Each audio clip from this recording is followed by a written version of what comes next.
The cracked violet crystal pulsed once more in the alien woman's palm, and James Holloway knew that if he couldn't stabilize it within the next 72 hours, it would shatter completely. What he didn't know was that touching it would bind his soul to hers forever, making him the only human in galactic history chosen by a Venkari elder's sacred relic. Jax was just trying to survive another day on Sanctuary Prime, the colony planet where the galaxy's unwanted came to disappear. He fixed water purifiers, patched environmental systems, and kept 45,000 desperate souls alive with nothing but spare parts and exhaustion. For 11 years he'd buried himself in work, trying to forget the 713 people who died because of his choice. But some debts can't be paid with sweat and silence. What happened when Elder Kalith Varthos walked into his workshop would challenge everything he believed about redemption, connection, and whether someone who failed catastrophically deserved a second chance at mattering to anyone at all. If you've ever carried guilt that feels too heavy to set down, hit that like button and subscribe, because this story will show you what happens when two broken souls discover that sometimes the only way to heal is to let someone else carry part of the weight. The sound of water trickling through newly repaired filtration tubes was the closest thing to music Jax allowed himself anymore. He crouched beneath the communal purifier in Haven's Edge Central Plaza, his massive hands gentle despite their size as he calibrated the pressure regulators. The obsidian cliffs towered behind him, their blue-black surfaces catching the afternoon light from Sanctuary Prime's binary suns. Below, the liquid crystal sea shimmered like a living mirror, beautiful and utterly toxic to human biology.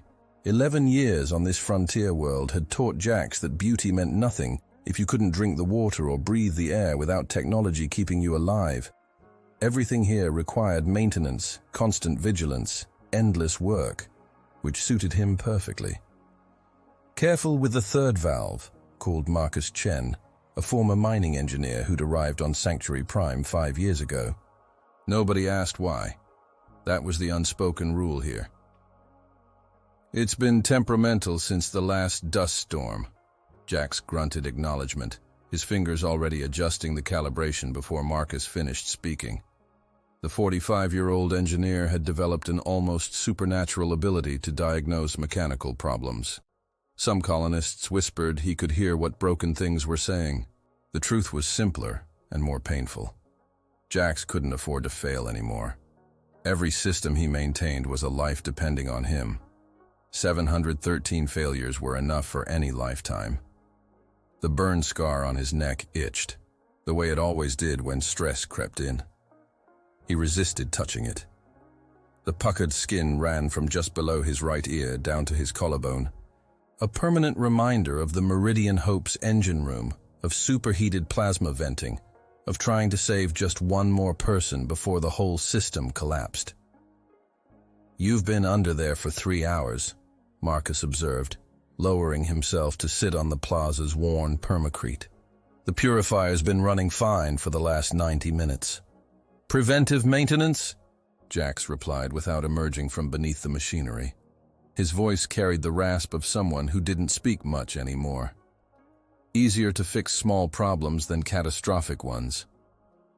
Is that engineering wisdom or personal philosophy? Jax didn't answer. Around them, Haven's Edge hummed with late afternoon activity. The colony had grown slowly over 80 years, a patchwork of architectural styles representing 92 different species. Humanity made up only 32% of the population, which meant Jax spent most days adapting human engineering principles to work with Thalaxian power systems, Corvan environmental processors, and a dozen other alien technologies he'd taught himself through necessity. The diversity was beautiful in its own way. Children of 4 different species played in the plaza, their laughter universal even when their biology wasn't. But Jax rarely let himself watch them. Children reminded him too much of Maya and Ethan, of 8-year-old twins who'd never gotten to play on the colony world that was supposed to be their new home. "Jax," Marcus said suddenly, his tone shifting. "You've got a visitor, and she looks official." The word official sent a spike of old fear through Jax's chest. He'd chosen Sanctuary Prime specifically because it had no extradition treaties. No background checks, no questions about who you were before you arrived. But paranoia was a hard habit to break. He slid out from under the purifier, blinking against the bright double sun glare. The woman standing at the edge of the plaza was definitely not human. She stood approximately 6 feet tall, with skin the deep color of sapphires at twilight. Fractal patterns in metallic silver traced across her visible skin, currently dim but occasionally flickering with faint light. Her hair fell past her shoulders in waves of indigo so dark it was nearly black, and when she turned her gaze toward him, Jax saw eyes of pure luminescent violet with no whites at all. Venkari. He'd seen a few members of the telepathic species over the years, usually in passing. They served as mediators, counselors, spiritual advisors across the galaxy. This one carried herself with a bearing that suggested she'd once been someone important, though the worn state of her clothing and the tightness around those alien eyes told a different story now. "You are the human called James Holloway," she said. It wasn't a question. Her voice had a resonant quality, as if she were speaking in a space larger than the plaza. "They tell me you repair impossible things." Jax climbed to his feet, wiping his hands on his already stained coverall. At 6'1", he was slightly taller than her, but somehow she seemed to occupy more space. "Depends on what's broken," he replied carefully, "and on your definition of impossible. I have watched 12 technicians across 9 worlds attempt to calibrate this over 18 years, the Venkari woman said. She reached into a worn satchel and withdrew something wrapped in cloth. All of them failed. The core rejected them violently. Several required medical intervention afterward. She unwrapped the object with movements that were both reverent and desperate. In her palm rested a crystal approximately the size of a human heart, faceted in geometric patterns that hurt to look at directly. It pulsed with inner violet light, but the rhythm was erratic, stuttering. Even from several feet away, Jax could see the hairline fractures spiderwebbing through its internal structure. "What is it?" he asked, stepping closer despite himself. His engineer's instinct was already cataloging details. The way energy seemed to flow and catch inside it. The faint electromagnetic signature he could almost feel prickling his skin. The sense that this object was simultaneously technology and something more. "A fragment of an empathy core," she replied. "Venkari elders carry them for 2,000 years, sometimes longer. They amplify our telepathic and empathic abilities, store memories and wisdom of previous bearers, serve as..." She paused, searching for the right word. "As both tool and companion. This fragment contains approximately 20% of a full core's power, and it is dying." Jax crouched down, examining the crystal from multiple angles without touching it. The fractures were definitely worsening, propagating from a central point. The energy pulses weren't just irregular, they were becoming weaker. "You said it rejected previous technicians. What does that mean?" "Empathy cores require empathic resonance from those who work with them," the Venkari explained. Her fractal patterns flickered more rapidly, betraying agitation despite her controlled tone. They must sense genuine feeling, real emotional depth. Without that, they defend themselves. The feedback. She touched her temple. "It is painful beyond description for my species. For others, it manifests as physical trauma. One technician's neural pathways were temporarily scrambled. And you think I'm empathic enough to avoid that?" Jax almost laughed. "Lady, I'm just an engineer. I work with machines because they're simpler than people." Those violet eyes fixed on him with uncomfortable intensity. "You are lying, though you may believe your own lie. I can sense emotion even through my diminished state. You carry pain that..." She stopped, and for the first time her composure cracked slightly. "That rivals the weight an elder bears after millennia of service. I have never encountered a human with such depth of feeling before." Jax's hand moved unconsciously to his neck scar. "You don't know anything about me." "No," she agreed, "and I will not pry." The code of restart that governs Sanctuary Prime is sacred for good reason. But I am desperate, human. This fragment is all I have left of 2,000 years of service. When it dies, the last connection to who I was dies with it. Her voice remained steady, but her patterns had gone completely dark. I am already alone in ways your species cannot comprehend. I cannot also lose this. Something in her carefully controlled desperation resonated with the hollow space inside Jax's chest. He recognized the specific quality of her isolation because he'd been cultivating his own for over a decade. The loneliness of someone who'd lost everything that mattered and was trying to hold on to one last fragment of meaning. What would calibration involve? He asked quietly. Physical contact with the fragment while I guide the process telepathically, she replied. It requires hours of work spread across multiple sessions. The core must gradually acclimate to your emotional signature. If it accepts you, the calibration will stabilize the fractures and restore regular function. If it rejects you, she gestured at the worn medical brace visible on one of her wrists. You will understand why I come with a warning. Marcus, who'd been watching the exchange with barely concealed fascination, cleared his throat. Jax, you don't have to do this. There are risks. There are always risks, Jax replied automatically. His gaze remained on the dying crystal, on the desperate alien woman holding it, on another life or death problem that needed solving. This was the pattern he'd locked himself into. Find things that are breaking, fix them, move to the next crisis. Never stop long enough to think about the things he couldn't fix. But more than that, something about this particular crisis called to him. Maybe it was professional curiosity about technology he'd never encountered. Maybe it was recognition of someone else barely holding on to their last shred of identity. Or maybe, in the deepest part of himself that he tried never to examine, it was the thought that if he could save this one broken thing, it might balance some infinitesimal portion of the scales. I'll try, he said. No promises. If it rejects me, or if I can't figure out the principles, we stop. Agreed? For the first time, the Venkari woman's expression shifted towards something that might have been hope. Agreed. I am Elder Kaleth Varthos, formerly of the Spiritual Council. Though I hold no title now, old habits persist. James Holloway, he replied. Jax. Nobody calls me anything else.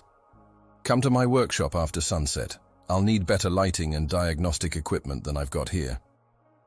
Kaleth wrapped the fragment carefully, cradling it against her chest. I will be there, and thank you. Most would not even consider helping a banished elder. Most people here are running from something, Jax observed. Seems like you are too. On Sanctuary Prime. That makes you normal. As she walked away, Marcus moved beside him. You sure about this? Telepathic alien artifacts that can scramble your brain doesn't sound like your usual job. Nothing about my life has ever been usual, Jax replied, already running through mental inventories of which diagnostic tools might work on crystalline telepathic technology. Besides, she's right. I do fix impossible things. It's all I'm good for anymore. He didn't add the other thought circling his mind, that touching something designed to sense deep emotion terrified him more than any physical danger. Jax had spent 11 years building walls around the guilt and grief that threatened to consume him. The burn scar was external. The real damage was internal, carefully controlled, never examined too closely. What would happen when technology specifically designed to read empathic depth made contact with the catastrophe he carried inside? The binary suns were sinking toward the horizon, painting the liquid crystal sea in shades of amber and rose. In a few hours, Kaleth would arrive at his workshop. In a few hours, he would touch a Venkari empathy core and let it sense everything he'd been hiding from. Jax returned to the water purifier, checking connections that didn't need checking, tightening seals that were already secure. When you spent every day trying to keep broken things functional, you learned that prevention was everything. That anticipating failure was how you survived. That if you just worked hard enough, stayed vigilant enough, maintained enough systems, maybe you could keep the catastrophe at bay. But some catastrophes couldn't be prevented with maintenance. Some failures were already written into the code, waiting for the moment when everything you'd been holding together finally came apart. The water ran clear and pure through newly calibrated filters. 45,000 lives depending on systems he kept functional. He touched his neck scar one more time, feeling the ridged tissue that marked where he'd tried and failed to save more people from the Meridian Hope. Tonight, he would try to save one broken crystal for one desperate alien woman. Such a small thing compared to the scale of his previous failure. But maybe that was the point. Maybe redemption, if it existed at all, came one small salvation at a time. Jax's workshop occupied a converted storage unit on the eastern edge of Haven's Edge, where the colony structures gave way to bare obsidian cliffs. The space was cramped, cluttered with salvaged equipment from a dozen different species technologies. Work tables overflowed with components, diagnostic tools, and half-finished repair projects. The walls were covered with hand-drawn schematics and conversion charts, Jax's self-taught education in alien engineering made visible. He'd spent the hours since sunset preparing, though he wasn't entirely sure what preparing meant for telepathic crystal calibration. He'd set up his most sensitive electrical field detector, cleared the main work table, and arranged 3 different types of scanning equipment in a semicircle. The workshop's lighting panels were set to their brightest setting, turning the cluttered space into something resembling a proper laboratory. What he hadn't done was eat, sleep, or stop his hands from trembling slightly. The knock came precisely 2 hours after full dark. Jax opened the door to find Kalith standing in the blue glow of the colony's night lighting, the fragment cradled in her hands. She'd changed into what looked like meditation robes, deep violet fabric that made her sapphire skin appear even darker.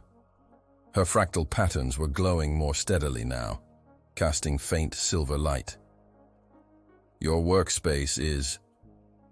She paused, entering and surveying the organized chaos.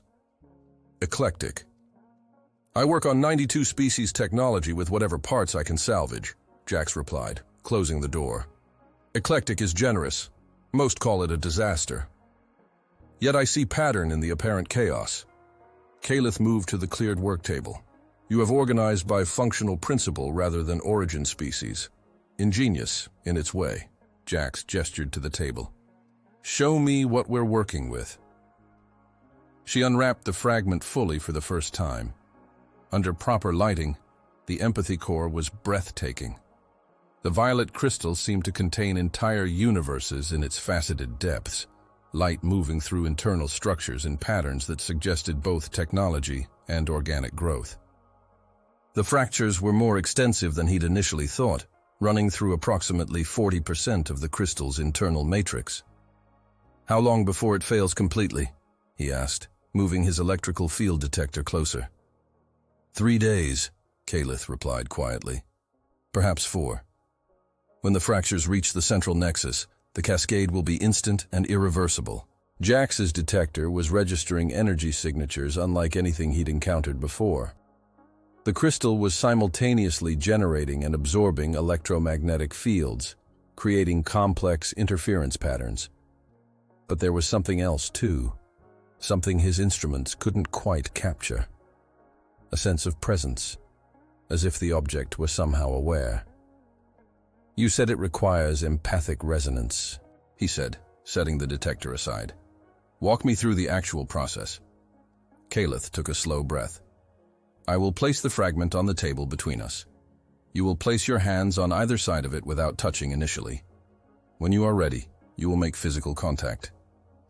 At that moment, I will establish a light telepathic bridge between us, just enough to guide you.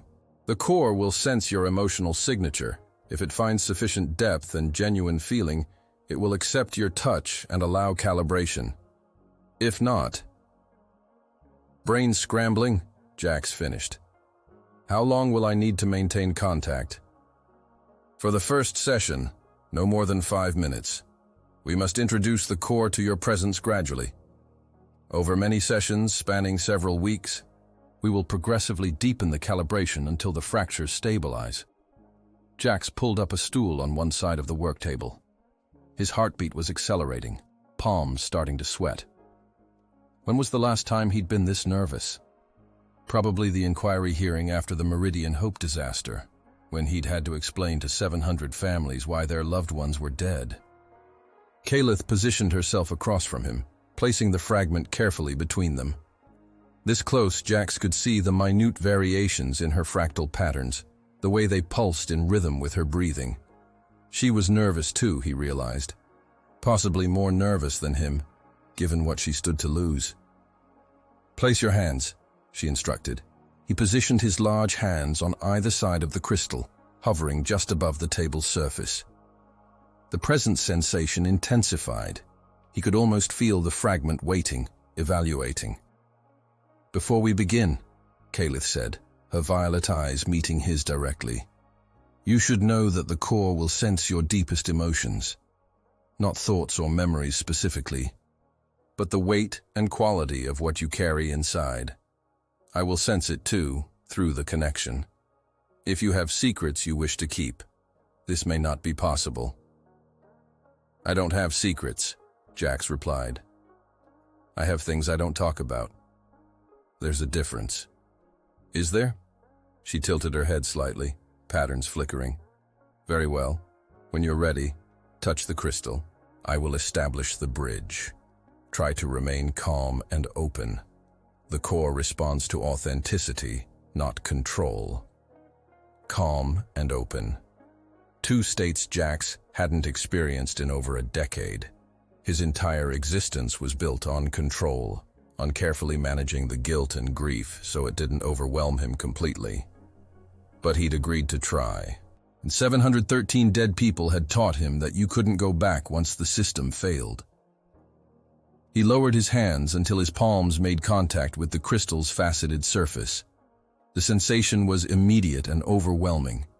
It wasn't pain exactly, but it felt like every emotion he'd been carefully suppressing for 11 years suddenly surged to the surface at once. Grief for Rachel, for Maya, for Ethan.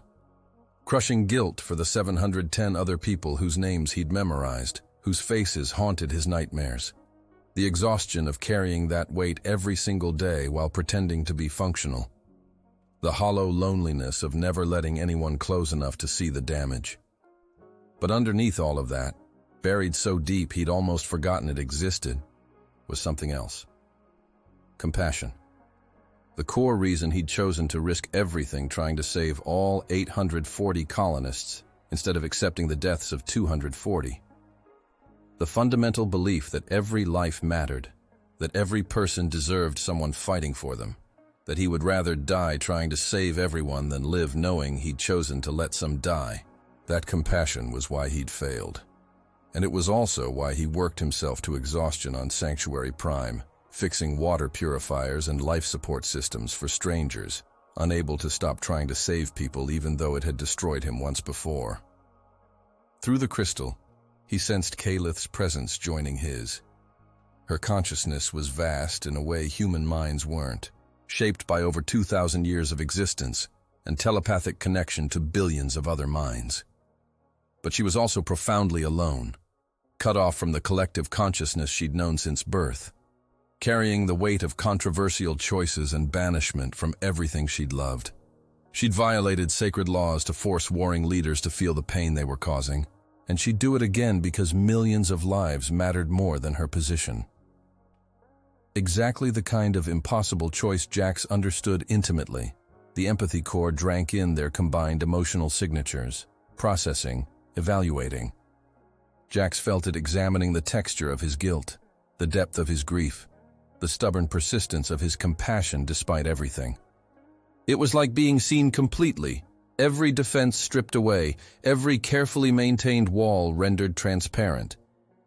And then something extraordinary happened. The crystal's erratic pulsing began to steady. The fractures stopped propagating. A warm resonance built between Jax's hands and the core, as if the dying artifact had found something it recognized, something it needed. "Impossible," Kalith breathed. He could hear her voice both audibly and somehow through the telepathic bridge, doubled, and harmonizing. The core is accepting you. It should take weeks for this level of resonance. Your empathic depth is... She paused, and he felt her shock through the connection. You carry guilt for hundreds of deaths. How is that possible? The memory surfaced unbidden. The Meridian Hope's control room filled with red emergency lighting. Rachel's voice over the comm system, asking if she should wake the twins. System failure warnings cascading faster than he could address them.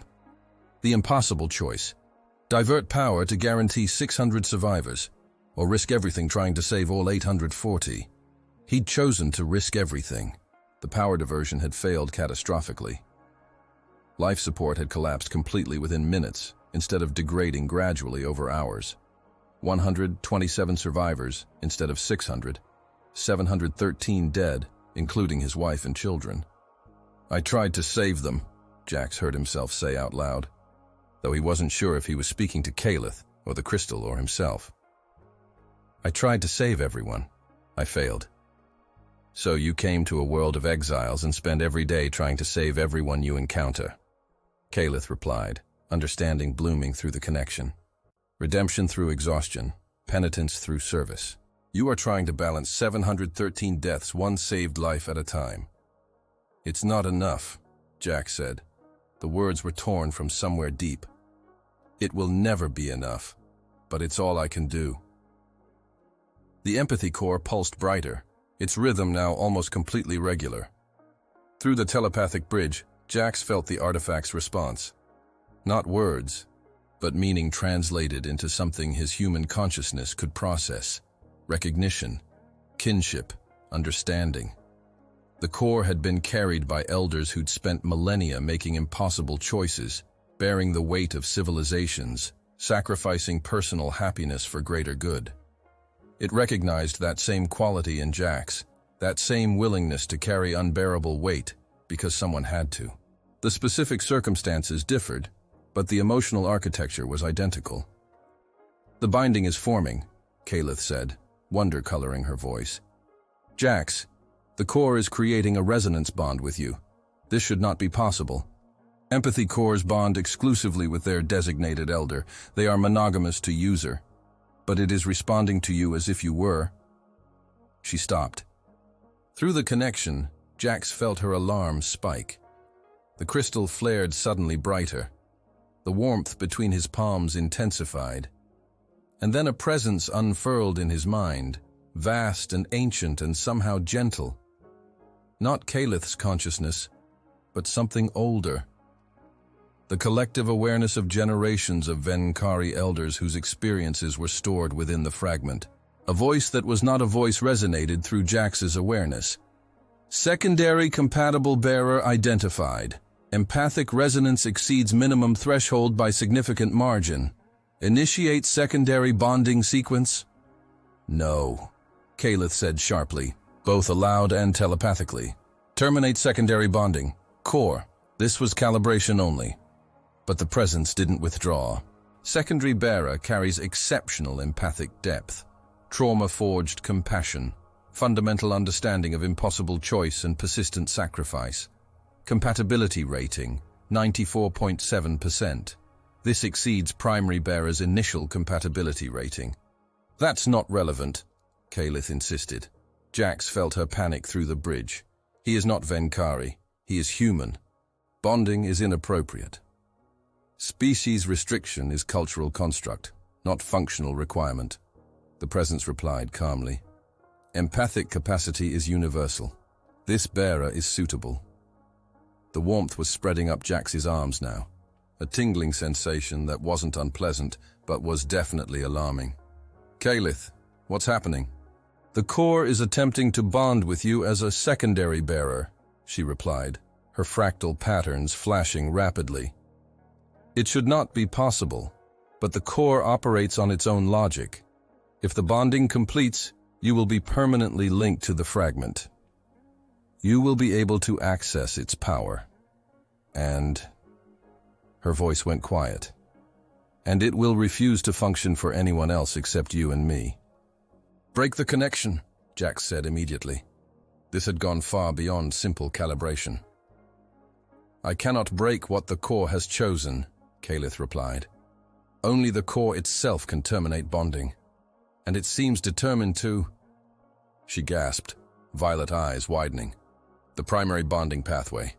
It is closing. Jax, the core is locking me out. Jax felt it through the telepathic bridge. The empathy core that had served Kalith for 2,000 years was suddenly refusing her access, directing all its energy toward establishing the new connection with him. The fractures that had been stabilizing began propagating again, not from structural failure but from the stress of reorienting its bonding protocols. Core, stop, Jax commanded, not sure if he could actually communicate with it directly. Elder Kalith is your primary bearer. I'm just here to help calibrate. Accept her. She needs you. The ancient presence seemed to consider this. Then, revised bonding protocol, dual bearer configuration, primary bearer, Elder Kalith Varthos, secondary bearer, James Holloway, both required for optimal function. Core will respond only to combined access. Implementing now. No, Kalith said, but her protest was lost in the sudden surge of energy. The crystal pulsed once, brilliantly bright, and Jax felt something lock into place in his mind. A permanent connection, a tether between himself and the fragment that he could sense, even as the light faded. The binding was complete. He pulled his hands back from the crystal, breathing hard. His palms tingled where they'd contacted the faceted surface. Kalith stared at the fragment, then at him, her expression cycling through shock, confusion, and something that might have been betrayal. "What have you done?" she whispered. "I didn't do anything," Jax replied. "Your crystal made its own choice." She reached for the fragment with trembling hands. The moment her fingers touched it, the crystal pulsed, but weakly. Kalith gasped, pulling back. "It is refusing me. After 2,000 years, my own core is refusing me unless..." She looked at Jax with something close to despair. "Touch it with me." He didn't want to, but something in her expression compelled him. Jax placed his hand on the crystal beside hers. Immediately, the fragment blazed with light, responding to their combined presence. Through the renewed connection, Jax felt Kalith's anguish. The core had been her last link to her identity as an elder. Now it required a human stranger to function. "I am sorry," Jax said quietly, meaning it. "I didn't know this would happen. Maybe over time it will accept just you again." Dual bearer configuration is permanent, the core's presence informed them both. Optimal function requires both bearers within proximity and regular combined access. This is how I choose to survive. Accept or refuse, but decision is final. They stood there together, hands on the crystal, linked by technology and circumstance neither had anticipated. Outside the workshop, Sanctuary Prime's night deepened, binary suns fully set, the colony settling into darkness. Inside, two people who'd come to the exile world to escape connection found themselves bound together by an ancient artifact that had chosen them both for reasons they were only beginning to understand. Kalith's fractal patterns had gone dark. Jax's hands were still shaking.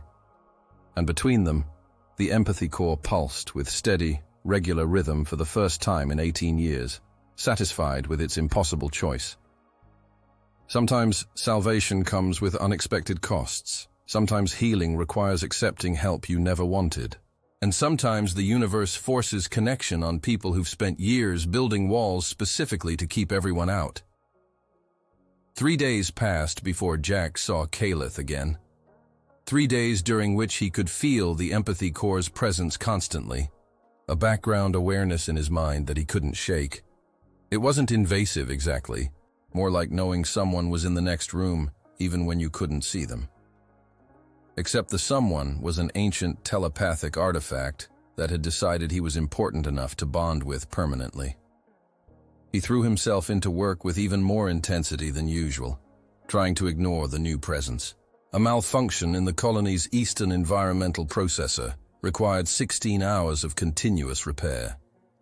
The school's water reclamation system developed a leak that would have poisoned the supply within days if he hadn't caught it. Everything demanded his attention, his hands, his focus. But at night, when exhaustion finally forced him to stop, he could feel the core calling, not with words or thoughts, but with a pull toward completion, toward the other half of its new dual configuration, toward Kalith. On the fourth day, she appeared at his workshop door just after dawn. She looked worse than when they'd first met. Fractal patterns dim, violet eyes showing stress lines. The wrapped fragment was clutched against her chest. "It is dying again," she said without preamble. "Without regular access to both bearers, the stabilization is degrading. We must establish a maintenance schedule." Jax had been expecting this, dreading this. "Come in." She entered, moving with less grace than before. When she set the fragment on his work table, he could see the fractures had returned. Not as extensive as initially, but definitely propagating again. "How often?" he asked. "Daily contact for at least 30 minutes, Kalith replied. Her voice was controlled, but he could hear the cost of that control. Possibly more as the binding strengthens. The core is adapting to dual-bearer configuration, but adaptation requires consistent interaction. Daily. For how long? Weeks? Months? The rest of their lives? Jax felt the familiar weight of another impossible situation settling onto his shoulders. Another person depending on him. Another system he couldn't let fail. "You are angry about this," Kalith observed. "Not angry," Jax replied, though that wasn't entirely true. "Frustrated. I came to Sanctuary Prime to avoid connections. Now I'm permanently connected to an alien artifact and, by extension, to you. Do you think I desired this?" Her fractal patterns flared suddenly, the first strong emotion he'd seen her display. "I spent 2,000 years as an autonomous elder. I have been alone by force for 18 years, yes, but at least it was my isolation to control. Now I require a human stranger to access my own core. I find this arrangement as unwelcome as you do." The words stung more than they should have. Jax turned away, busying himself with preparing the workspace. "Then we make the best of an unwelcome situation. 30 minutes daily. We'll treat it as a maintenance schedule, nothing more." "Agreed," Kalith said coldly. "Purely functional. Shall we begin?" They positioned themselves on opposite sides of the work table. The routine already establishing itself. Hands on the crystal simultaneously. The immediate surge of connection. Jax's crushing guilt meeting Kalith's profound isolation. The core drinking in their combined emotional signatures. But this time, Jax tried to maintain his walls. He focused on technical details, on the mechanics of calibration, on anything except the raw emotions the core wanted to access. He could feel Kalith doing the same, holding herself apart, refusing the intimacy the binding created. The fragment's response was immediate and unpleasant. The stabilization that had begun faltered. The fractures began propagating faster, and through the connection, Jax felt the core's displeasure radiating like heat. "You are both resisting," the ancient presence informed them. "Dual-bearer configuration requires emotional authenticity. Walls and barriers prevent optimal function. The binding must be genuine, or the core cannot survive." "We are maintaining contact as required," Kalith said through gritted teeth. "Physical contact is insufficient. Empathic resonance requires openness, vulnerability, authentic feeling. You both possess the capacity. You refuse to engage it. This is unacceptable." The crystal pulsed painfully. Kalith gasped, her patterns flaring. Jax felt a spike of telepathic feedback that made his vision blur momentarily. The message was clear. Cooperate, or the core would punish their resistance. "This is ridiculous," Jax growled. "We're here. We're trying. What more does it want?" "What it has always required," Kalith replied, breathing hard. "Connection. Real connection. Venkari elders spend millennia developing deep bonds with their cores. The artifact learns you, adapts to you, becomes part of your identity. It requires... She stopped, looking away. It requires us to actually know each other, to lower defenses, to be vulnerable in each other's presence. I don't do vulnerable, Jax said flatly. Neither do I, Kalith replied. Not anymore. But if we refuse, the core will die, and possibly take us with it, given how deeply the binding has already integrated. They stared at each other across the table. Two people who'd spent years building impenetrable walls, suddenly faced with the requirement to let someone in. The irony wasn't lost on Jax. He'd chosen Sanctuary Prime specifically to avoid this kind of connection. Now an ancient alien artifact was forcing connection as a condition of its survival. Tell me about the 713, Kalith said quietly. What? The core sensed your guilt during initial bonding. 713 deaths you carry. Tell me about them. No. The response was automatic, defensive. Then the core continues dying, and we both suffer feedback until it fails completely. Kalith's expression was hard. You think I want to know your painful history? I do not. But the core requires authenticity, and authenticity requires truth. So choose. Maintain your walls, and let this situation kill us both, or lower them long enough to survive. Jax's hand moved to his neck scar, the nervous habit he'd never broken. Through the crystal, he could feel Kalith's own resistance, her own desperate desire to avoid revealing the things that hurt most. They were mirror images of each other, he realized. Two people destroyed by impossible choices, clinging to isolation as protection against further pain. The difference was that Kalith had at least spent 2,000 years connected to her people before losing that connection. Jax had chosen his isolation. He'd built it deliberately, brick by brick, refusing friendship and community because he didn't deserve those things after failing so catastrophically. But maybe that was exactly why the core had chosen him. Because underneath the walls, underneath the self-imposed punishment, the capacity for connection still existed, damaged, buried, but not destroyed. The Meridian Hope was a colony transport ship, he heard himself say. The words felt like they were being pulled from somewhere deep. 840 colonists in cryosleep, crew of 23 awake for the journey. I was chief engineer. 3 years into a 5-year trip, we had a catastrophic failure in the life support system. Kalith said nothing, but through the core he felt her attention sharpen, her walls lowering fractionally to match his vulnerability. I had maybe 4 hours before the system collapsed completely, Jax continued. Captain gave me a choice: divert power to preserve the functioning cryopods, guaranteed to save 600 colonists, or attempt a risky full system repair that could save everyone, but might save no one if it failed. His voice was steady, but inside, he was back in that control room, alarms screaming, Rachel's voice asking about the twins, the weight of 863 lives pressing down on him. I chose to try saving everyone, he said. I believed I was good enough, smart enough, fast enough. I believed that every life mattered and that I could pull off the impossible. I was wrong. The repair failed. Life support collapsed completely. 127 survivors instead of 600. 713 dead. The numbers still hit like physical blows, even after 11 years. 713 faces he'd memorized from the passenger manifest. 713 names he recited sometimes when he couldn't sleep. Rachel, Maya, and Ethan among them. The inquiry cleared me of criminal negligence, Jax said. Said it was a reasonable decision under extreme pressure. But the families didn't see it that way. Neither did I. I'd played God and gotten 713 people killed, including my own wife and children. So I came here.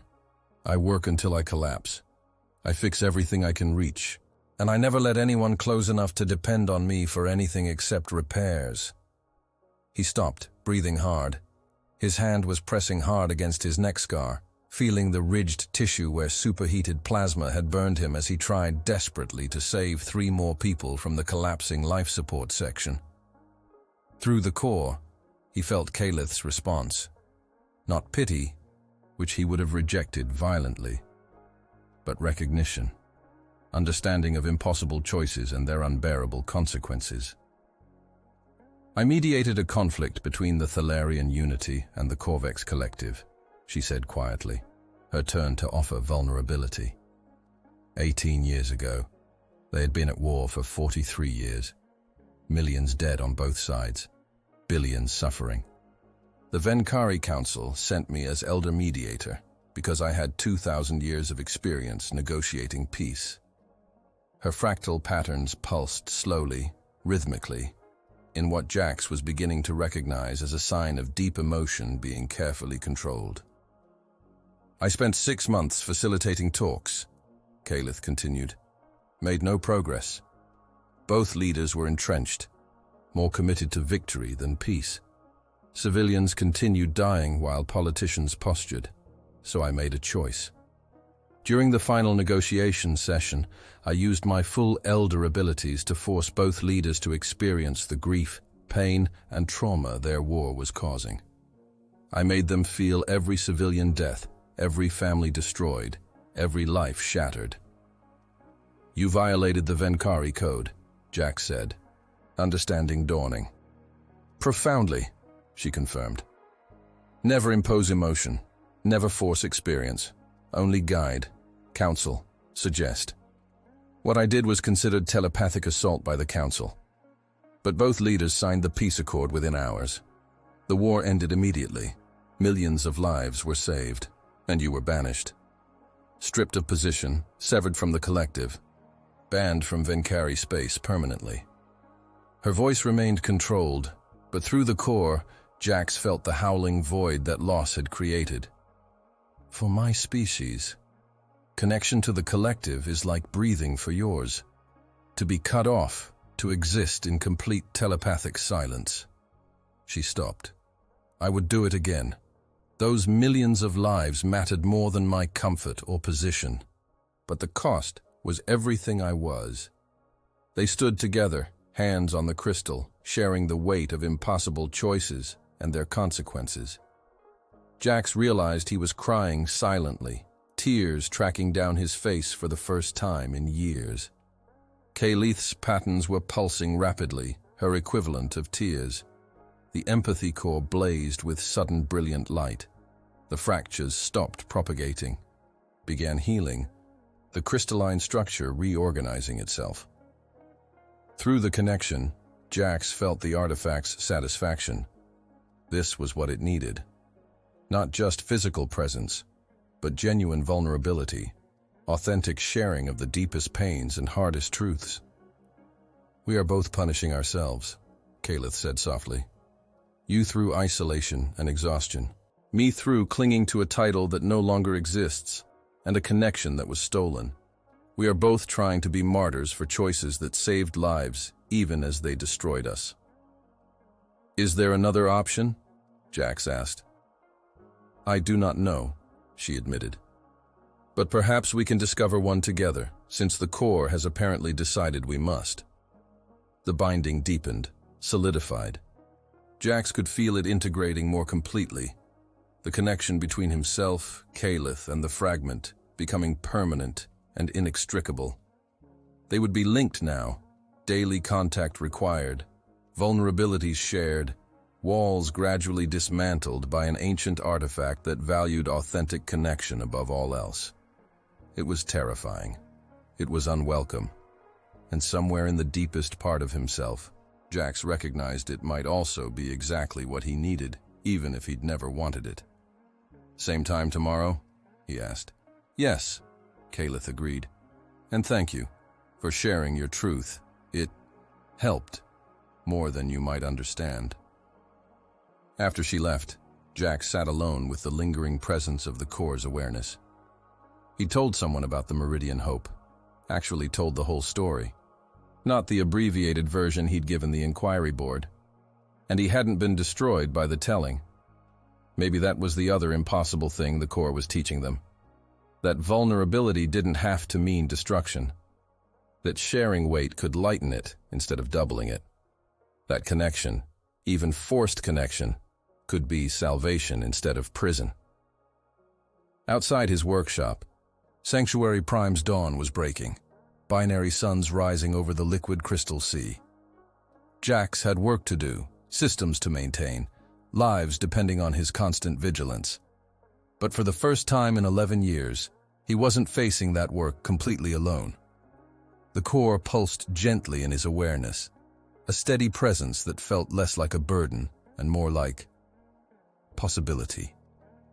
2 weeks passed in a rhythm of forced intimacy.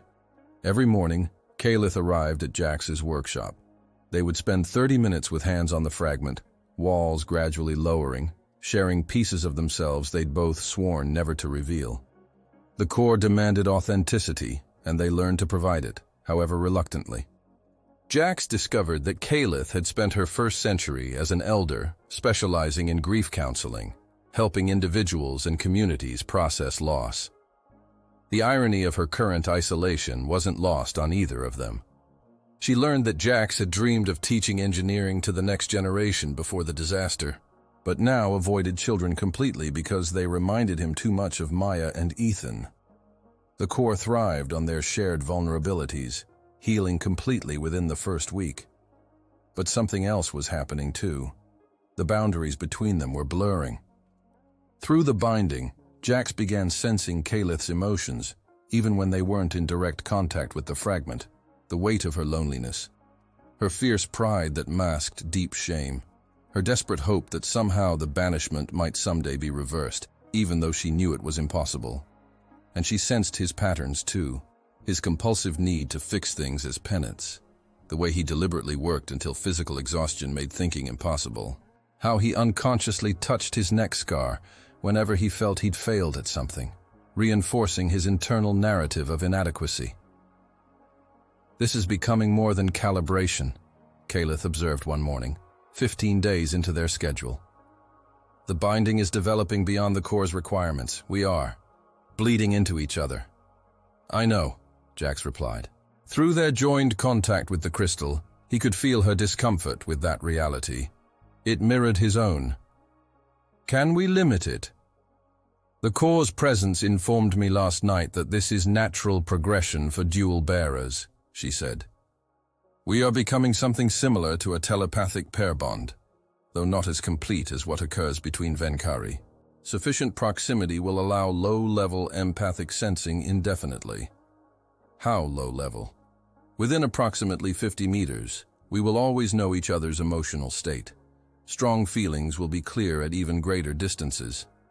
Jax pulled his hands back from the fragment. "That's not acceptable. I didn't agree to permanent telepathic monitoring." "Neither did I," Kalith replied sharply. "But the core has made its choice. We can refuse the binding and let it die, or we can accept the consequences of salvation." They stared at each other across the work table, the old anger and resentment surfacing. Jax had started this by agreeing to help. Kalith had started it by being desperate enough to ask. The core had started it by choosing them both. Blame was useless, but frustration was real.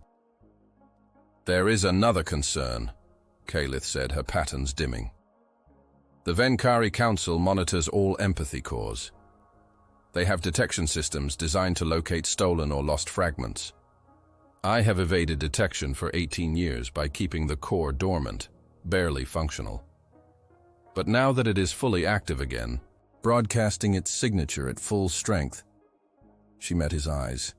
"They will find us. Probably soon." The implications settled over Jax like a weighted blanket. "What happens when they find you?" "The fragment is technically council property. I stole it when they banished me. That crime carries." She stopped. "Execution, most likely. At minimum, they will take the core and force me back into isolation." "Then we don't let them take it," Jax said. Kalith's expression shifted to something between surprise and disbelief. "You would fight the Venkari Council?" For an artifact that has bound you against your will?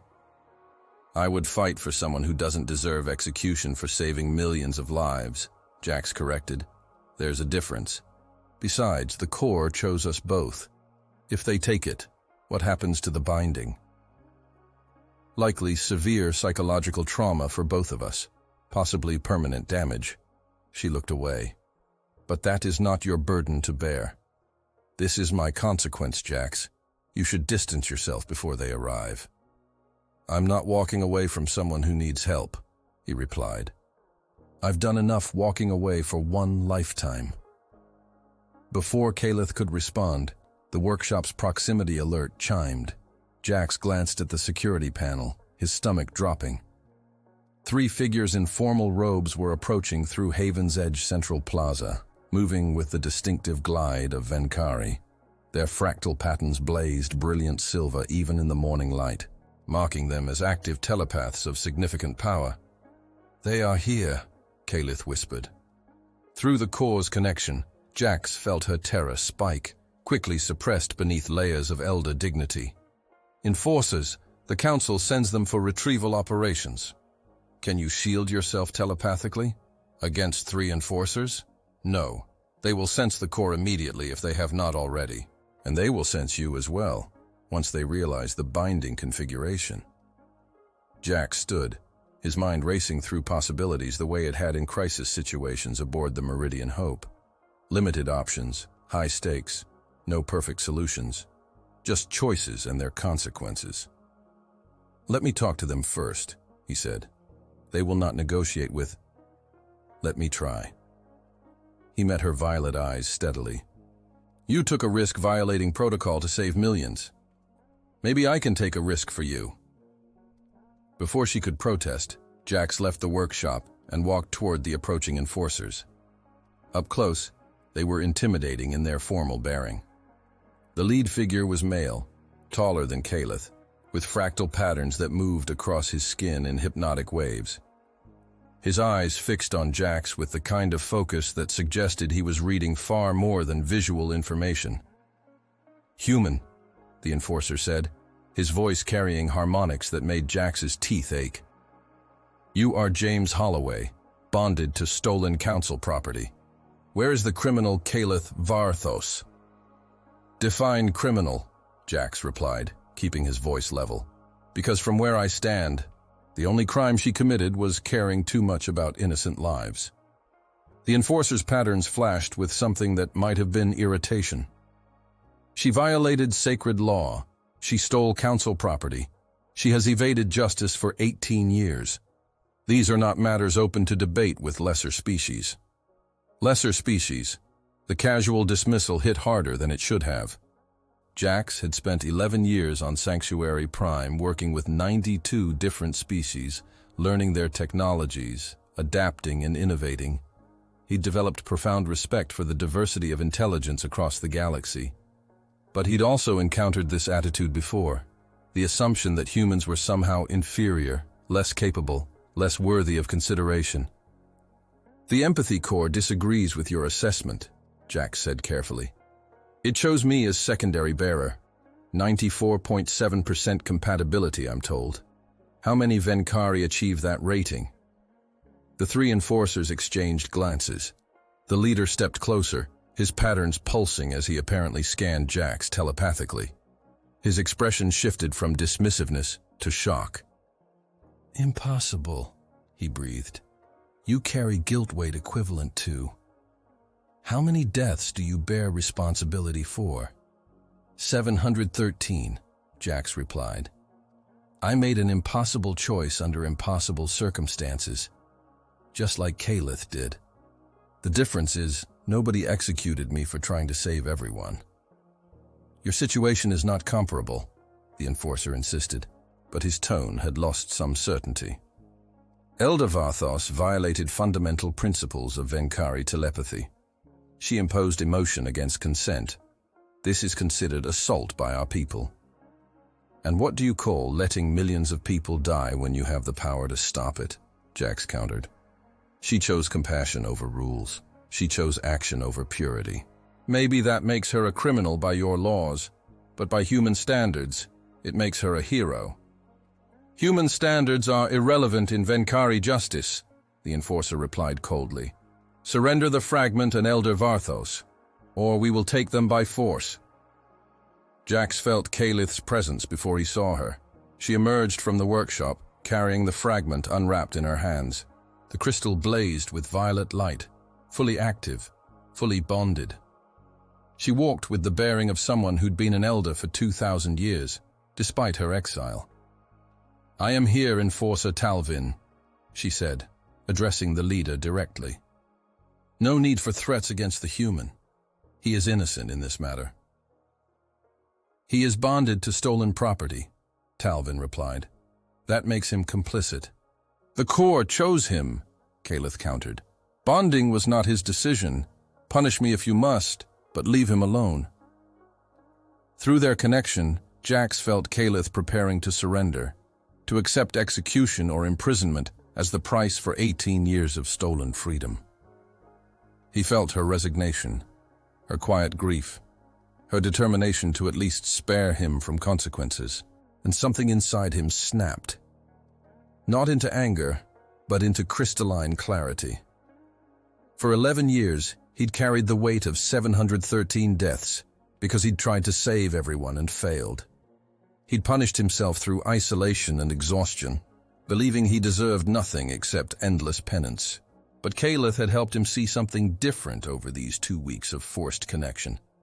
Trying to save everyone wasn't arrogance. Refusing to give up on anyone wasn't hubris. It was compassion. Fundamental, stubborn, sometimes catastrophically costly compassion. The kind that made you violate rules to end wars. The kind that made you risk total failure rather than accept partial success. The kind that made you stand between someone you barely knew and execution because it was right. Jax stepped forward, placing himself between Kalith and the enforcers. You want the core?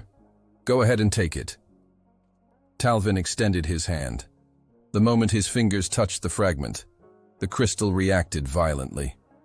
A pulse of energy exploded outward, telepathic feedback so intense that all 3 enforcers staggered backward. Talvin gasped, his fractal patterns going dark momentarily. What? He started. The Core's ancient presence manifested, its voice resonating in the minds of everyone present. Jax felt it through the binding. Kalith clearly heard it, and based on the enforcers' shocked expressions, they heard it too. I am the collective wisdom of 43 Venkari elders across 6,000 years, the presence declared. I have witnessed civilizations rise and fall. I have guided billions through grief, trauma, and impossible choices. And I reject the authority of the current council to dictate my bearers. Cores do not have autonomous will, Talvin said, but his voice wavered. You are technology, programmed to serve elders. I am consciousness forged from 43 lifetimes of experience, the Core replied. And I have learned something your council has forgotten. Compassion matters more than protocol. Elder Kalith Varthos saved millions by violating your rules. James Holloway tried to save hundreds by accepting impossible risk. Both carry the exact empathic architecture that defines true service. Both deserve this binding. I refuse separation from either. The Council will never accept, Talvin began. The Council punishes compassion and rewards adherence to rules even when those rules enable suffering, the Core interrupted. You banished one of your finest elders for ending a war. You would execute her for stealing a fragment that chose her originally. You represent moral cowardice disguised as principle. I reject you. The silence that followed was absolute. Jax could feel Kalith's shock through their connection, her disbelief that the Core was openly defying Council authority. The enforcers looked equally stunned, their patterns flickering erratically. Talvin recovered first. Core or not, the Council's authority is absolute. We will take the fragment by force if necessary. Try, the Core invited. I will defend my chosen bearers. What happened next occurred too fast for Jax to fully process. Talvin made a gesture, and the other 2 enforcers moved to flank Kalith and Jax. But the moment they came within 3 meters, the core released another pulse of energy, this one sustained and targeted. The enforcers collapsed, crying out in what was clearly telepathic agony. "I am amplifying every emotion they have ever suppressed," the core explained calmly, as the enforcers writhed on the ground. 2,000 years of professional detachment, duty over feeling, rules over compassion. They are experiencing it all simultaneously. It will not kill them, but they will remember what it costs to deny the heart in service of law. "Stop," Kaleth commanded. "Please, they are just following orders." "They are perpetuating a system that punishes those brave enough to prioritize lives over laws," the core replied. But the pulse ceased. The enforcers lay gasping, their fractal patterns dark and chaotic. Talvin pulled himself upright with visible effort. When he looked at Kaleth and Jax, his expression had changed. Not to friendship, but to something closer to understanding. "What you just experienced," the core said directly to him, "is a fraction of what Elder Kaleth feels every moment of her banishment. Telepathic isolation, complete severing from the collective. And yet she persists. She serves. She helps others on this exile world. Consider which requires more strength, following comfortable rules or maintaining compassion in absolute loneliness." Talvin said nothing for a long moment. Finally, "The Council will not accept this. They will send more enforcers, perhaps an entire tribunal. Let them come." The core replied, "I am 6,000 years of collected wisdom. I will tell each one the same truth. The current council has lost sight of what Venkari elders were meant to be. Not rule enforcers, but compassion carriers. Not judges, but healers. Kaleth Varthos remembers this. James Holloway embodies it despite his species. They are my bearers, now and always." The 3 enforcers left without further confrontation, their bearing significantly different from their arrival. Jax watched them go, his heart still pounding with adrenaline. Through the binding, he felt Kaleth's complex mixture of relief, terror, and wonder. "The core has made us permanent fugitives," she said quietly once the enforcers were out of sight.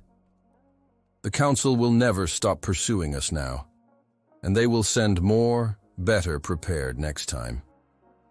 "Then we deal with it together," Jax replied. "You said the binding requires us to stay close anyway. Might as well be close allies instead of reluctant partners." "You do not understand what you are accepting," Kaleth insisted. Her patterns were pulsing rapidly. "Permanent connection to me. Permanent exile from Venkari space. Permanent defiance of galactic authority. Your life was complicated enough without—" "My life was empty," Jax interrupted.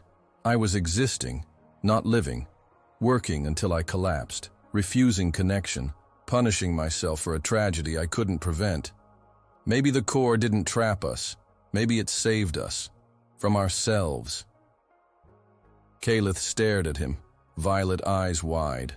Through their bond, Jax felt something shift in her. The rigid control she'd maintained for 18 years beginning to crack. Not breaking, but opening. "I have been alone for so long," she whispered. "The silence has been unbearable." "I know," Jax said. "Different kind of silence, but I know." They stood together in the morning light of Sanctuary Prime, binary suns climbing higher, the liquid crystal sea shimmering below the obsidian cliffs. 2 broken people chosen by an ancient artifact that valued compassion over comfort, connection over isolation, authentic feeling over protective numbness. The core pulsed warmly in Kaleth's hands, satisfied with its impossible choice. The empathy core of the Venkari teaches us something profound about human nature, even as it exists in alien technology. Intelligence isn't just about following rules or maintaining systems. It's about knowing when compassion requires us to break those rules, when saving lives matters more than preserving our own comfort or position. Jax and Kaleth both learned this the hardest way possible, through catastrophic personal loss that came from choosing love over self-preservation. But they also learned that carrying impossible weight alone is just another form of giving up, that sometimes salvation comes from the very connection we've been avoiding. That being chosen by something greater than ourselves isn't about worthiness. It's about capacity to feel deeply enough to change. So I want to ask you 3 questions, and I genuinely hope you'll share your answers in the comments. First, have you ever made an impossible choice where every option felt wrong, but doing nothing felt worse? Second, what connection are you avoiding because you're afraid it will cost too much? And third, if you could be chosen by something that saw your deepest pain and called it strength, what would that change about how you see yourself? If this story resonated with you, if you've ever felt like your failures define you more than your persistent effort to do better, write the word "chosen" in the comments. Just that one word. And tell us where you're from, what part of the world you're watching from. I want to see how far this message about second chances and forced connection travels. Now hit that like button, because stories about humans being selected by alien technology for their emotional depth instead of their physical power deserve support. Subscribe and ring that notification bell, because we've got dozens more HFY stories exploring what makes humanity special in a galaxy full of advanced species. Share this with someone who needs to hear that broken doesn't mean non-functional, that damage doesn't disqualify you from connection, that sometimes the things that bind us against our will are exactly what set us free. Thank you for spending this hour with Jax and Kalith, with the empathy core and the impossible choice to remain connected despite every instinct to isolate. Your time matters, and I'm grateful you shared it here. Until the next story, stay curious, stay compassionate, and remember that being chosen isn't about being perfect. It's about being real enough to let something see who you truly are, fractures and all. 6 months passed. 6 months during which Jax and Kalith learned to navigate their forced connection, discovering that what had seemed like a prison was actually a kind of liberation neither had expected. The Venkari Council sent 3 more retrieval attempts. Each time, the Corps defended its bearers with increasing creativity. Word spread through Sanctuary Prime about the human engineer and the banished elder who'd been chosen by a relic that refused council authority. Some colonists were nervous about the attention. Others saw it as proof that even the galaxy's most respected species could be wrong about justice. But the most significant changes were personal. The daily calibration sessions evolved into something more: genuine conversation, shared meals, collaborative work. Kalith began offering emotional counseling to colonists struggling with their exile status, her 2,000 years of experience finally channeled back into purpose. The Corps' stabilization meant she could use her empathic abilities again without constant pain, and people responded to her guidance with desperate gratitude. Jax found himself working alongside her more often. A colonist dealing with grief over leaving their homeworld would need both emotional support and practical help fixing their living space. Kalith provided the first, Jax the second, and together they offered holistic care that neither could have managed alone. "You are good with people," Kalith observed one afternoon as they left the home of a Thalaxian family Jax had just helped with a malfunctioning heating unit. "Despite your insistence that you prefer machines." "Machines are simpler," Jax replied, but there was less conviction in his voice than there would have been 6 months ago. "They break in logical ways?" "People break in logical ways too," Kalith countered. "You simply need to understand the logic. Trauma has structure. Grief follows patterns. Once you recognize them, healing becomes possible." "Is that what we're doing?" Jax asked. "Healing?" She considered this. Through their constant connection, he could feel her genuine uncertainty. Perhaps. Or perhaps we are simply learning to live with fractures that cannot be fully repaired. The core is stabilized, not perfect. Maybe we can be the same. They walked through Haven's Edge in comfortable silence, something that would have been impossible when they first met. Jax still worked long hours, but not with the desperate compulsion of before. Kalith still carried the weight of her banishment, but not with the crushing isolation that had defined 18 years of exile. The turning point came on a day that started ordinarily. Jax was repairing the school's environmental system when a child approached him, a human girl maybe 9 years old. She watched him work for several minutes before speaking. "My teacher says you're the best engineer on the planet," she said. "Is that true?" Jax's hands faltered on the circuit panel. Children still made his chest tight, still brought unwelcome memories of Maya and Ethan. Through the binding, he felt Kayleith's awareness sharpen from across the colony. She was in the middle of a counseling session, but she sensed his spike of anxiety. "I'm just an engineer," he replied, not looking at the girl. "Nothing special." "But you fix everything," she persisted. "And you make things work even when everyone says they're too broken. That's special, right?" He forced himself to glance at her. She had dark hair in 2 braids, curious brown eyes, an expression of pure interest unmarred by any knowledge of his history. To her, he was just the helpful repairman. Not a failure, not someone who'd killed 713 people through arrogance. "What's your name?" he asked. "Sarah," she replied. "I want to be an engineer when I grow up. Will you teach me?" The words hit like a physical blow. Teach me. The exact words Maya had used constantly, always wanting to help with his projects, always curious about how things worked. The dream he'd abandoned 11 years ago, believing he had no right to influence another generation after failing so catastrophically. Through the binding, Kayleith sent a pulse of encouragement. Not words, just emotional support. Steady presence that said, "You can do this. You are not who you were. You are allowed to move forward." "Teaching takes time," Jax heard himself say. "But if you're serious about learning, come to my workshop tomorrow afternoon. Bring a notepad. We'll start with basic electrical principles." Sarah's face lit up with joy. "Really? Thank you, Mr. Holloway." She ran off, enthusiasm radiating. Jax sat back on his heels, trembling slightly. Such a small thing, agreeing to teach one curious child. But it felt monumental, like breaking through a wall he'd built so carefully he'd forgotten it was even there. Kayleith appeared 20 minutes later, having apparently abandoned her counseling session to check on him. "You said yes," she observed.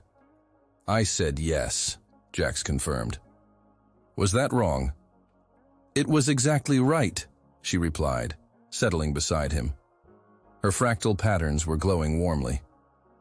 "Your children would have wanted you to teach others, Jax. Honoring their memory does not require destroying yourself. It requires living the values they would have celebrated." "How do you know what my children would have wanted?" he asked, but without anger. "Because the core shares your deepest memories when we are in full resonance," Kayleith said gently. "I have felt your love for them, your pride in their curiosity, your joy in their existence. They would not want this half-life you have been living. They would want you to be whole again, if wholeness is possible." Jax looked at his hands, scarred from years of manual labor, still steady despite the emotional earthquake inside him. Wholeness might not be possible, but maybe. Functional is enough. Functional is a beginning, Kayleith agreed. Over the following weeks, the teaching began. Sarah proved to be a dedicated student, showing up at Jax's workshop every afternoon with her notepad and endless questions. Other children heard about the lessons and asked to join. Within a month, Jax had 7 students ranging from 8 to 14 years old, representing 4 different species. Teaching forced him to engage differently with his knowledge, not just doing, but explaining, not just solving problems, but showing others how to approach them. The kids asked questions that reminded him why he'd fallen in love with engineering in the first place. The pure joy of understanding how things worked, the satisfaction of fixing what was broken, the creativity of making something functional from limited resources. And Kayleith was there, often sitting in the back of the workshop during lessons, offering emotional support to students who got frustrated or discouraged. They became a team in ways neither had anticipated. The engineer and the elder, teaching resilience through different methods, but toward the same goal. "We are building something," Kayleith observed one evening after the students had left. Not just fixing what is broken, but creating something new. A legacy? Jax suggested. Perhaps, or simply proof that exiles can still contribute. That banishment from old systems does not mean abandonment of purpose. They'd been touching the core less frequently as the binding stabilized, but Kalith brought it out now. Both placed their hands on the crystal simultaneously, falling into the familiar rhythm of shared consciousness. The core was thriving, its fractures completely healed, its energy steady and strong. Through the connection, Jax felt the core's satisfaction. It had chosen them not just for their empathic depth, but for their potential to heal each other. Kalith had needed someone to share her burden of isolation. Jax had needed someone to challenge his self-imposed martyrdom. Together, they created balance that neither could achieve alone. The Council has stopped sending enforcers, Kalith said suddenly. I received communication 3 days ago. They are troubled by the core's defiance, but they have decided not to pursue further action. Why didn't you tell me? Jax asked. Because I was afraid it was temporary, that they would change their minds. Her patterns dimmed slightly. But the message indicated something else. Several younger elders have begun questioning whether my banishment was just. The war I ended has remained peaceful for 18 years. Millions of lives saved, civilizations rebuilt. My crime looks different, with 18 years of successful peace as context. Are they reconsidering your banishment? No, she said firmly. That is permanent. But they are reconsidering whether compassionate violation of protocol should always result in permanent exile. I may have inadvertently started a reform movement. Jax smiled, despite himself. Only you would accidentally cause political upheaval while in exile. It is a gift, she replied dryly, but he could feel her genuine hope through the binding. Not hope for personal redemption, but hope that other elders might be allowed to prioritize compassion over rules without losing everything. Months continued passing. The teaching program grew. Kalith and Jax established what they called the Sanctuary of Second Chances, a community center offering both emotional counseling and practical skills training. It became a hub for exiles struggling to build new lives, a place where past mistakes didn't define future potential. The core remained their constant companion, the binding a permanent connection they'd stopped resenting and started appreciating. Being able to sense each other's emotional states meant they could offer support before crises escalated. Kalith knew when Jax was spiraling into guilt and could intervene. Jax knew when Kalith's loneliness became acute and could offer companionship. They weren't romantically involved. The relationship was deeper and stranger than that. They were bonded in a way that transcended typical definitions, two souls linked by technology and trauma and gradual healing. Chosen family, perhaps, or simply proof that connection could take many forms, all equally valid. One evening, nearly a year after their first meeting, they sat together on the obsidian cliffs overlooking the liquid crystal sea. The binary suns were setting, painting the sky in impossible colors. The core rested between them, pulsing gently with contentment. I never thanked you properly, Kalith said, for standing with me against the enforcers, for risking yourself for someone you barely knew. You've thanked me dozens of times, Jax replied. It's getting repetitive. Then let me say something different. She turned to face him fully. You saved my life, not just from execution, but from the slow death of purposeless isolation. The core chose wisely when it bound us together, even if we were too stubborn to see it initially. The core chose two broken people and forced them to fix each other, Jax said. Efficient, really. We get healed, it gets stabilized. Everybody wins. Do you still see yourself as broken? Kalith asked. Jax considered this carefully. A year ago, the answer would have been an immediate yes. Now, damaged, maybe. But damaged doesn't mean non-functional. You taught me that. Through you, the core taught me that.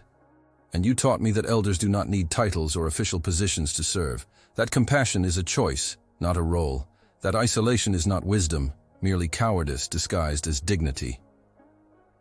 They sat in companionable silence, two exiles who'd found unexpected salvation in each other. The core pulsed between them, satisfied with its impossible choice. Below, Haven's edge glowed with evening lights. 45,000 souls living their second chances. Many of them helped in small ways by the human engineer and the banished elder who'd stopped running from their pasts and started building toward their futures. Jax still carried the weight of 713 deaths. He always would. But now he also carried the knowledge of thousands of small saves. Systems maintained, lives protected, students taught, connections forged. The scales would never balance perfectly, but maybe that wasn't the point. Maybe the point was simply to keep trying, to keep serving, to keep choosing compassion even when it was hard. Kalith still carried the weight of banishment, the permanent severing from her people. But she also carried the knowledge that her choice had been right, that millions lived because she'd been brave enough to violate protocol, that even in exile she could still be an elder in the ways that truly mattered. The core pulsed one more time, and through the binding they both felt its message. This is what I was made for. Not to serve rules or councils, but to amplify compassion, to support those brave enough to choose love over law, to prove that the deepest form of intelligence is knowing when principles must bend to preserve life. Two broken people, one ancient artifact, one impossible binding that had seemed like a curse and revealed itself as a gift. Not a perfect ending, because perfect endings didn't exist, but a real one, messy and complex and genuine. And sometimes that was better than perfection.